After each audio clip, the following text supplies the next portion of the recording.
Olá amigos, sejam mais uma vez bem-vindos ao canal Espiritismo Todo Dia. No nosso tema de hoje, na nossa reflexão de hoje, nós vamos falar sobre vigilância. E a passagem evangélica associada ao nosso tema de hoje está no Evangelho de Marcos, no capítulo 13 e no versículo 37, quando Jesus diz o seguinte: "O que vos digo, digo a todos, vigiai." Queridos, o Evangelho de Marcos, no capítulo 13, é um capítulo muito especial, pois traz bastante informações, bastante ensinamentos. E no capítulo 13, em especial, Jesus fala sobre diversas previsões essas que aconteceriam no futuro. Neste capítulo, então, Marcos traz seis previsões que foram ditas por Jesus. Vamos ver alguma delas. No versículo 2, Jesus diz então aos seus apóstolos: "Vocês estão vendo aqueles enormes edifícios? Pois aqui não ficará uma pedra sobre a outra, tudo será destruído." E Jesus falava sobre a cidade de Jerusalém, que 70 anos depois foi totalmente destruída. Perseguições e sofrimentos, onde o Cristo faz algumas previsões. Vamos ver. "Não tenham medo quando ouvirem o barulho das batalhas e as notícias de guerra. Tudo isso vai acontecer, mas não será o fim. Uma nação vai guerrear contra outra, um país atacará o outro. Em vários lugares haverá tremores de terra e falta de alimento. Estas coisas serão como as primeiras dores do parto." E mais adiante, Jesus fala do grande sofrimento. Disse Jesus: "Vocês verão o grande terror. Quem estiver em cima de sua casa, no terraço, que fuja logo e não entre para pegar nada. Quem estiver no campo, que não volte para casa a fim de buscar as suas roupas. Ai das mulheres grávidas e das mães com criancinhas naquele dia. Orem a Deus para que isso não aconteça no inverno. Porque naqueles dias haverá um sofrimento tão grande como nunca houve desde que Deus criou o mundo, e nunca mais acontecerá uma coisa igual. Mas vós credes, eis que de antemão vos digo tudo. Ora, naqueles dias, depois daquela aflição, o sol se esconderá e a lua não mais dará a sua luz. E as estrelas cairão do céu e as forças que estão nos céus serão abaladas." Disse o Cristo. Jesus fala ainda também, neste capítulo, sobre a vinda do homem, sobre a vinda de Jesus, sobre a qual ele fala da figueira seca. E nessa passagem Jesus termina então o capítulo dizendo o seguinte: "Mas ninguém sabe nem o dia e nem a hora em que tudo isso vai acontecer. Nem os anjos do céu, nem o Filho do Homem, somente o Pai. E o que eu vos digo, eu digo a todos: vigiai." Queridos, Jesus não falou absolutamente nada de tudo aquilo que nós, de alguma forma, já estamos vendo nos últimos séculos, nas últimas décadas e nos últimos anos. Foram acontecimentos, sofrimentos que, de alguma forma, fizeram com que o mundo melhorasse, que o mundo se transformasse. Muitas vezes também o sofrimento, a dor, tem o poder de fazer com que o homem se transforme, que o homem se melhore, que as nações se melhorem, que o mundo evolua de acordo com como é da vontade do Pai. E todos nós estamos, de alguma forma, também aprendendo com as nossas dúvidas, com as nossas dores, com os nossos sofrimentos, com os nossos temores. E Jesus nos convida para que estejamos sempre vigilantes, que vigiemos e que fiquemos atentos, para que nada disso venha a nos sucumbir. O sofrimento virá sim, como diz o Cristo, mas vigilantes e atentos, nós teremos condições de suportar tudo isso sem que venhamos a cair, vigiando e orando sempre, como disse o Cristo. Isso me lembrou, queridos, uma história bastante interessante que o meu amigo Olavo me contou sobre esse tema, vigilância. É um caso que, segundo ele, foi contado pelo vô Gumecindo. O vô Gumecindo, como nós carinhosamente chamávamos, ele nos contou um caso bastante interessante de uma equipe de obsessores, comandada por um chefe chamado Rômulo, que fora contratado então para poder infernizar a vida de uma família. E o chefe Rômulo estava lá sentado no seu escritório quando veio então um desses obsessores um desses subalternos do Rômulo, veio então conversar com ele para poder passar um relato do que estava acontecendo com uma família em que eles foram contratados para infernizar. Eles disse o seguinte: senhor Rômulo, nós estimulamos o filho mais velho do casal à bebedeira e então incentivamos também porque ele pegasse o carro do pai escondido. Chefe, ele fez loucuras, terminou batendo, capotando, que teve várias fraturas e vai ficar muito tempo no hospital. A filha mais nova, nossa, invigilante que só, vaidosa de tudo, nós incentivamos ela a se relacionar com um homem casado e muito mais velho do que ela. As famílias já estão em atrito e com certeza alguma coisa de fatal vai acontecer nisso tudo. Nós estimulamos também o pai a brigar com o chefe. E olha, acho que mais algumas semanas o pai vai ser demitido do trabalho. E a coisa vai piorar mais ainda. A mãe, nós fizemos o seguinte, nós demos uma calibrada na mãe para que ela ficasse e desconfiada da empregada. Desconfiada de que a empregada estava roubando alguma coisa. A mãe já despediu a empregada. E agora, nossa, está uma loucura. A empregada ameaçando ela de morte. A coisa está ficando... E nós demos uma calibrada também no ciúme. O relacionamento do pai e da mãe está vindo de mal a pior. O chefe Rômulo ouviu tudo isso, ouviu todo aquele relato e disse o seguinte: muito bem, ótimo trabalho. Continuemos assim, dessa forma. E em breve estará tudo acabado. Mas o subordinado deu uma vacilada. Passado mais algum tempo, eis que chega então o subordinado, afônico, esbaforido, para conversar com o chefe Rômulo. E ele disse o seguinte: chefe, aconteceu o pior, chefe. Acho que nós exageramos na dose. Chefe, nós infernizamos tanto a vida daquela família que eles se reuniram e foram procurar apoio numa casa espírita, chefe. Ah, meu Deus. Chefe do céu. O filho agora, o filho agora resolveu se comportar melhor, está participando do grupo de jovens. A filha já está bem mais consciente de tudo que tá acontecendo, desfez aquele relacionamento indevido e agora com o novo encontro de jovens, tem vários amigos, já tá de namoro com um rapaz também bom demais. O pai se reconciliou com o chefe.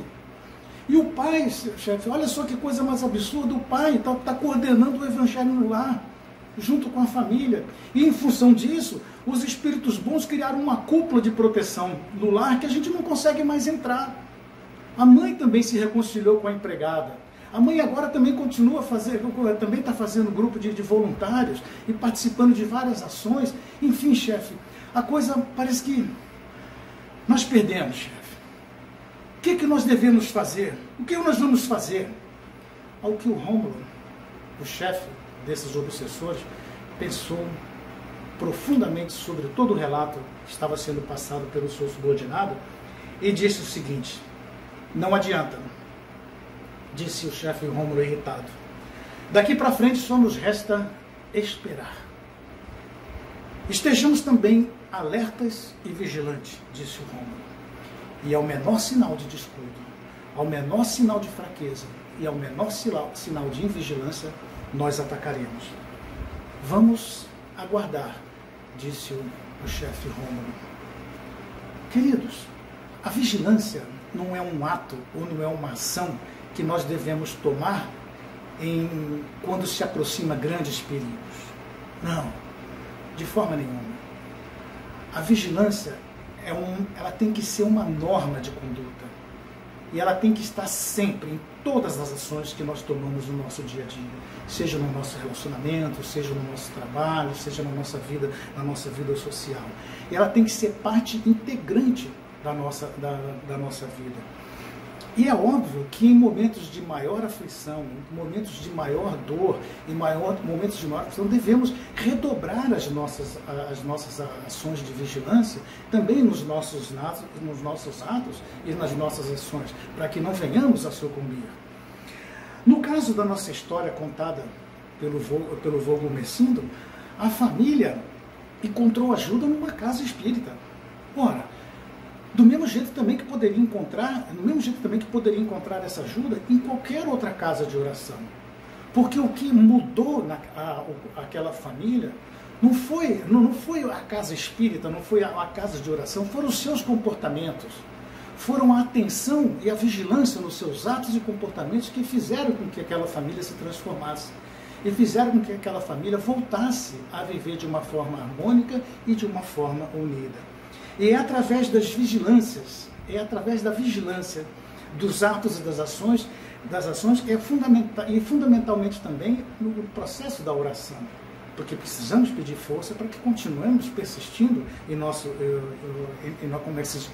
continuemos a persistir nas nossas ações e no nosso comportamento. Mas ao menor sinal de invigilância, ao menor sinal de fraqueza, nós temos certeza de que estaremos dando abertura a esses espíritos mais inferiores. O Vulgo Messindo disse, na sua história, o que o Rômulo, o chefe daqueles obsessores, disse: não há o que fazer agora, se não deixar que recrudesçam as suas tendências inferiores. Após a euforia do encontro da doutrina dos espíritos, nós ficaremos atentos e, ao menor sinal de fraqueza, atacaremos. Vejam que o chefe Rômulo disse: fiquemos atentos. Ora, ser espírita não é sinal de que não vamos sofrer. É preciso praticar o Evangelho. Isso é preciso colocar o Evangelho dentro dos nossos atos, dentro das nossas ações e dos nossos comportamentos, para que nós possamos ter condições de viver de uma forma digna, viver de uma forma justa, não só para conosco, mas também com todas as pessoas que trabalham, que convivem junto conosco. Muito de nós, quando nós chegamos às casas espíritas, muitas vezes nós recebemos a orientação e somos inspirados, nós somos instruídos e orientados na nossa reforma íntima. E nessa reforma íntima, nada mais é do que nós observarmos os nossos comportamentos. Nós sermos mais pacientes, mais tolerantes, sermos mais compreensivos, enfim, temos respeito também com os nossos familiares, com os nossos amigos e assim por diante. E todo esse conjunto de comportamento é que nos levarão ao amor. E o amor tem o poder da transformação, né? E para que possamos continuar nessa jornada de luz, nessa jornada de crescimento evolutivo, tanto moral, espiritual, intelectual, é necessário então o vigiar e o orar, para que a gente possa ter sucesso. Vejam que não é o contrário do que muitas vezes se fala, orar e vigiar. Não, o que o Cristo disse foi vigiar e orar. Nós devemos nos manter firmes nos nossos atos, nas nossas ações, dentro dos preceitos do Evangelho. E a oração, ela vem no sentido de nos fortalecer para que venhamos então ter condições de continuar seguindo em frente. Porque uma vez que falharmos na nossa conduta de vigilância, aí sim nós estaremos então dando abertura a esses espíritos inferiores para que possam vir nos atacar nos pontos mais frágeis. E eles agem nessas pequenas falhas, nesses pequenos comportamentos que muitas vezes nós não damos atenção. É uma ira momentânea, é uma raiva assim, de alguma coisa que vai acontecendo, onde eles acham essa brecha para que possam nos atacar. Pois são as coisas pequenas, que geralmente nós não damos importância, é que vem aí as tentações e que vem aí as influenciações desses companheiros.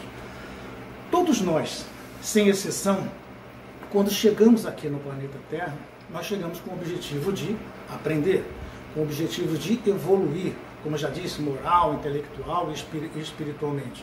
Todos nós trazemos no nosso íntimo a vontade de melhorar, a vontade de progredir, a vontade de ser feliz. E se nós estamos aqui neste planeta Terra, com o objetivo de aprender, significa duas coisas. Primeiro, que nós ainda não sabemos tudo. Nós ainda precisamos aprender algumas coisas. E nós aprendemos, muitas vezes, pela dor. E se nós aprendemos pela dor e hoje passamos por determinadas dificuldades, tormentos, é em função, muitas vezes, de um passado delituoso que tivemos lá, onde acumulamos algumas dívidas nesse passado, numa existência anterior. E nós estamos tendo hoje a oportunidade da reparação. Nós estamos tendo hoje a oportunidade da reconstrução.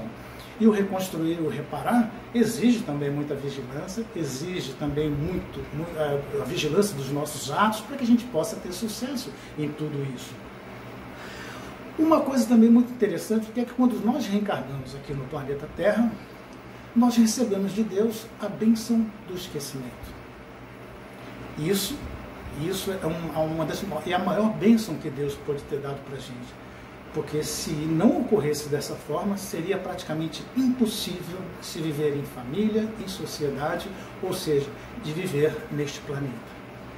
Mas uma outra coisa ainda também, tão importante ou mais do que a bênção do esquecimento, Deus nos deu a tendência, o conhecimento das nossas tendências.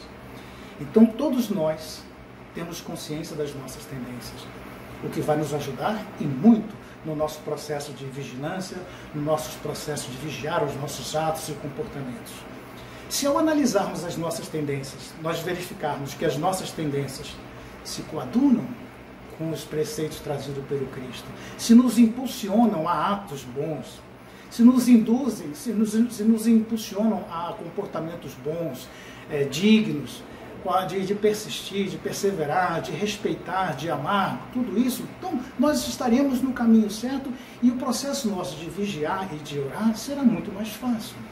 Mas se por acaso, ao analisarmos as nossas tendências, nós verificarmos que essas tendências nos impulsionam a atos e comportamentos que não são dignos, ou pelo menos que nos impulsionam a atos e comportamentos que estão totalmente contra aquilo que é predito, que é trazido pelo Cristo nos seus evangelhos, aí sim nós deveremos ter então a consciência de colocar muito mais vigilância nos nossos atos, nos nossos comportamentos, para que a gente possa então continuar a nossa jornada e de alguma forma ter sucesso no nosso processo de evolução.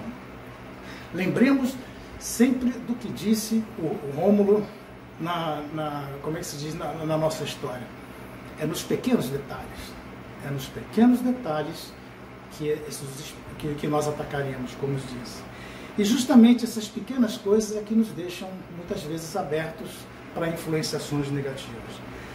Jesus também viveu entre nós num corpo material. E também passou por todos os processos também, todos os processos de tentações, como ele mesmo também nos disse, também durante o seu período que passou aqui também junto conosco. Uma outra grande oportunidade que Deus também nos deu foi viver em família. Grandes grupamentos de espíritos que, eles, nos processos reencarnatórios, nós vamos aqui crescendo juntos. Nós vamos crescendo, nascendo, vivendo, aprendendo.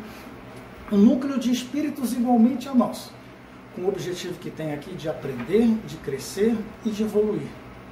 E é justamente em família que muitas vezes nós encontramos essas pequenas falhas. Muitas vezes encontramos essas pequenas brechas onde esses espíritos inferiores muitas vezes nos atacam. É uma discórdia, é uma briga, às vezes é uma desunião momentânea. São situações muitas vezes de ódio, rancor, ciúme, inveja, enfim, todos esses comportamentos onde muitas vezes nós damos essa abertura e como aconteceu na nossa história, onde esses espíritos não vêm influenciar. Mas a partir do momento em que nós então tivemos a postura de vigiar os nossos atos, os nossos comportamentos e as nossas ações, aí nós mudamos totalmente o nosso comportamento. Se lembra da nossa história? Enquanto os familiares estavam desorganizados, desequilibrados e em brigas e totalmente abertos, as influenciações daqueles obsessores estavam tendo resultado. Mas a partir do momento que eles tomaram a ação de mudar esse comportamento, tudo mudou. Então, ao encontrar o apoio, que eu disse que eles encontraram na casa espírita, o processo de vigiar e de orar os fortaleceram. Começaram a se entender, começaram a se respeitar, começaram a combater as suas tendências, ficaram mais fortes, mais unidos, enfim, todo o processo, e lembram até o que disse o subordinado do Rômulo, até uma cúpula de proteção foi criada, através do exercício do Evangelho no lar, foi criado pelos bons espíritos para que nada pudesse mais invadir aquela casa. E veja o que o Rômulo também disse, ele disse também para os seus subordinados, recomendou vigilância. Para que possamos encerrar, eu quero trazer ao senhor um trecho de um livro, Fonte Viva, no capítulo 110, com o título Vigiemos e Oremos, onde então Emmanuel nos alerta o seguinte: Não te proponhas, desse modo, a atravessar o mundo sem tentações. Elas nascem contigo, assomam-te de ti mesmo e alimentam-se de ti. Quando não as combates delicadamente com o lavrador, sempre disposto a cooperar com a terra, da qual precisa extrair as boas sementes. Caminhar do berço ao túmulo, sob as marteladas da tentação, é natural. Afrontar obstáculos, sofrer provações, tolerar antipatias gratuitas e atravessar tormentas de lágrimas são vicissitudes lógicas da experiência humana. Entretanto, lembremos-nos do ensinamento do Mestre Jesus, vigiando e orando, para não sucumbirmos às tentações, de vez que mais vale chorar sobre os aguilhões da resistência do que sorrir sobre os narcóticos da queda. A observação de Emmanuel é muito importante para todos nós também. Vigiar e orar sempre. Vigiar os nossos atos, vigiar os nossos comportamentos e ter o suporte da oração, ter o apoio da oração para que possamos continuar vivendo cada vez mais. E o que nós não podemos esquecer de que a vigilância, ela tem que ser um trabalho preventivo. E a vigilância nunca pode ser um trabalho corretivo. Portanto, a orientação é bastante simples para todos nós. Vigiar e orar. Da mesma forma como Cristo nos disse no Evangelho de Marcos, que foi tema da nossa reflexão de hoje. O que vos digo a todos: vigiai. Até a próxima oportunidade. Fiquem com Deus.